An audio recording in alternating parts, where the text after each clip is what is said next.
Jesus is a leader who does not even remember that he is either from a culture or any other thing. We have few readings today, as usual, but I will take my reflection from the gospel. It is so rich, and it is something we should learn from. And sincerely speaking, if we are to learn from Jesus, leadership and followership will be something the world will always admire. The sin comes in a way that one would just imagine how Jesus will welcome a stranger. And a stranger who was looking for help. Then I ask you this simple question. You have never met someone and he just stops you on the road asking for your time or for your financial help. Modern times may not really tolerate it the way Jesus had tolerated it. Because I'm sure before the person even asks, you will tell him, no, I don't have time, go to the next person. But we're told of a woman, a Canaanite, as said in the gospel. Now, the sin came after the feeding of the 5,000. And Jesus walking on the water. And most recently, Jesus' discussion with the Pharisees about what truly defiles a person. Jesus and his disciples traveled 50 miles to the Gentile region of Tyre and Sidon. What would this mean? They are saying that Jesus went seriously far from where he was known and spoken of. Where Jesus was known and spoken of his miracles, of the words of wisdom he has given, he left the place. Where he went to, Tyre and Sidon, was very far, and nobody knew him there. I would think that the woman would have heard the story of Jesus. And she ran to Jesus in faith, in persistence. But Jesus gives us an ultimate lesson. But before then, look at it. This was likely, as I have said earlier, away from the place where Jesus was known. Jesus retreated and was taking his time to teach his disciples. However, Jesus couldn't even escape the notice of people that he was in a strange land, but people noticed that this is Jesus. A Gentile woman comes and insistently cries out for help. This woman was not a Jew, implying that she is a stranger. Yet she had some knowledge of who Christ is, even referring to him as the son of David. A stranger with faith and with persistence. This is a reminder to us that even when God seems silent, we can be confident that he hears and knows. She trusts his character and calls out for mercy, not based on what she is, but on who Jesus was. Sometimes you don't act by looking at yourself. You act by looking at Jesus, who can do more than we can ever ask or imagine. And that is where she built her confidence. Well, this woman is not the first to be admired as far as faith is concerned. But why is her faith commendable? Listen to what Jesus said. It is not right to pick the bread of who? Children. And give it to who? Dogs. So who are the dogs? But yet she persisted, yes. She said yes, but we can feed from the crumbs. What is Jesus saying? I have been with these who have known me very well. I am like their food, and you are a stranger. And she said she can feed from their crumbs. And so the faith of this woman is quite commendable.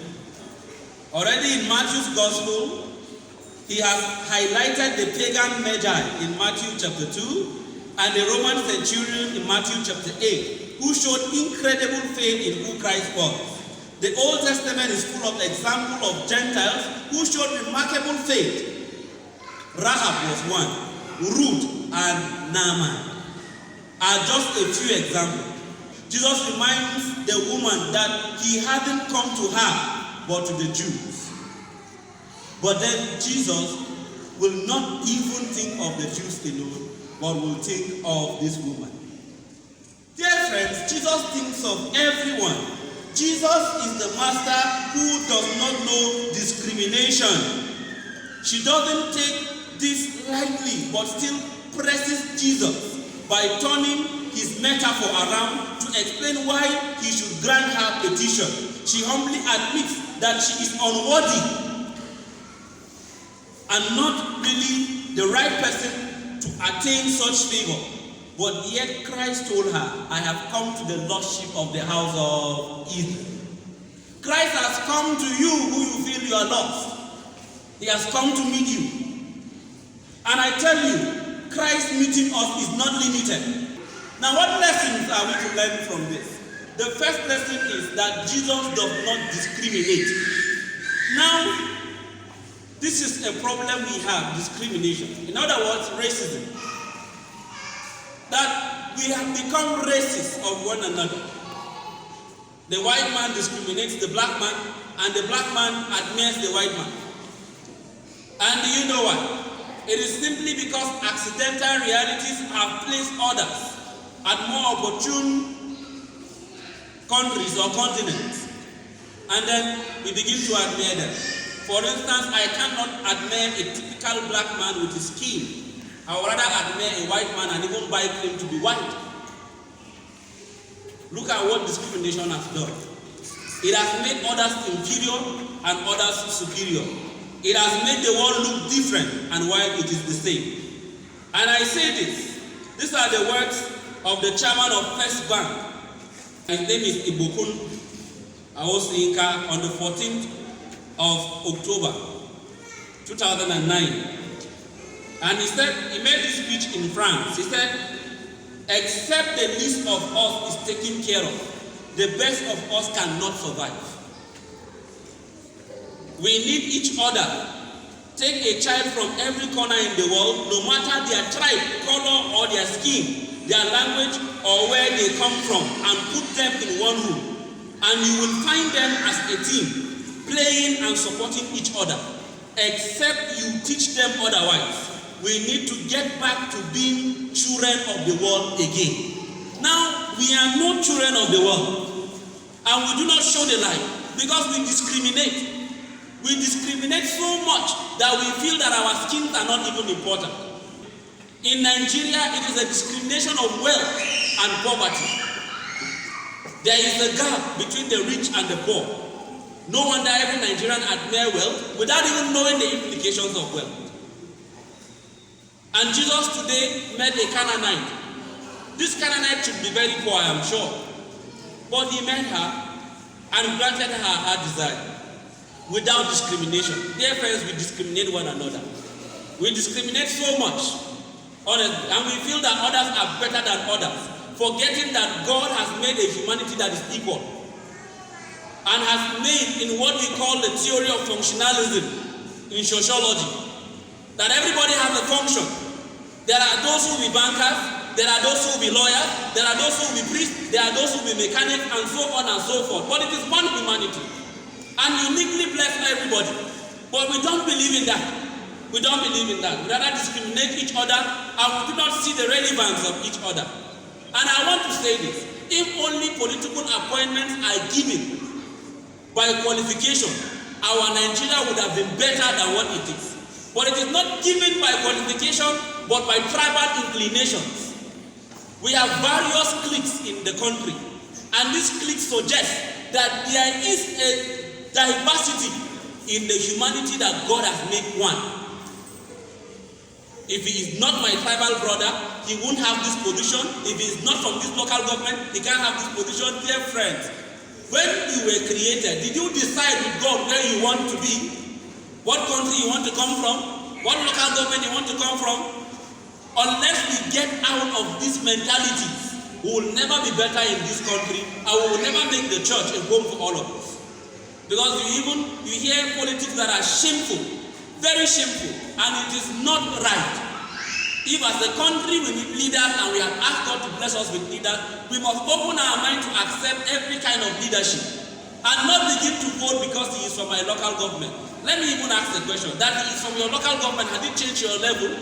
Has it changed your standard? Let us stop this idea and really go after what will make us better and make us greater. As a country, I tell you, the problem is religion, the problem is ethnicity, the problem is just everywhere. And you know, Nigeria is a country, is a topic not to be exhausted even by professors. Yes, by professors who have studied Nigeria as a whole. They can't exhaust it. And these are all problems that have come from the race we have put in between us and politics in this country. As if anybody is better than the other person. And you know, what makes me angry is, even as a Christian body, sometimes we tend to look down on other Christians and feel that others are better than others. Yes. And we have to stop that, dear friends. It will be right for an Igbo man, a Yoruba man, whatever place you come from, to see yourself that Christ is the best mentor we have. And the best mentor has taught us how to be one. Unity. Unity that everybody is important. Everybody is important. And that was why Jesus never limited his words and to his miracle to the Jews. He had to extend it to others. And his cross has taught us everything, that it is for everybody. Secondly, the second thing is faith. This woman had great faith in Jesus she only heard about. This was the first time she saw Jesus, and she had greater faith that would even heal her daughter. Dear friends, we have heard of Jesus. We come to church every Sunday. Some of us come to church every morning. And sometimes we encounter the word of God as we drive to our places of work, or we read the Bible at home. But sometimes it doesn't make us better. Why? Because our faith is too little to accept the gospel. And it's because the society has presented us with a lot of issues that we cannot come out of. The society has made you scared. The society has made you irresponsible. The society has made us just products of shame. And because of that, we now rely on other things for help. And when they fail us, we become very disappointed and sometimes dismayed. And today, Jesus tells us to learn from this woman whose faith healed her daughter. Let your faith heal you of your problems and your difficulties. And the third one, which is the final one, is persistence. Even when the disciples will tell Jesus to let this woman go away, the woman insisted. And even when Jesus tried her with these questions, the woman insisted. She persisted because she knew that she will not find any permanent healing like that of Jesus. Dear friends, to tell you the truth, there can never be a greater healer and a problem solver like Jesus. Jesus is that great healer we need, and we must trust him to heal us more than enough. Let me tell you something. Jesus has us in mind, but do we have him in mind? If we have Jesus in mind, there are a lot of things we Christians should learn, and we should learn very fast. Because it sometimes seems that we don't learn from our experiences and we don't learn from our faith. Jesus today tells me and you that this woman persisted and he healed her daughter. Have you persisted enough with your request? Persist, have faith, and look at humanity as a common home for all. With this, we'll be better. We will see the world as a home, the church as our salvation, and of course, together we shall unite with him in heaven. May the word of the Lord bless us and keep us now and always through Christ our Lord.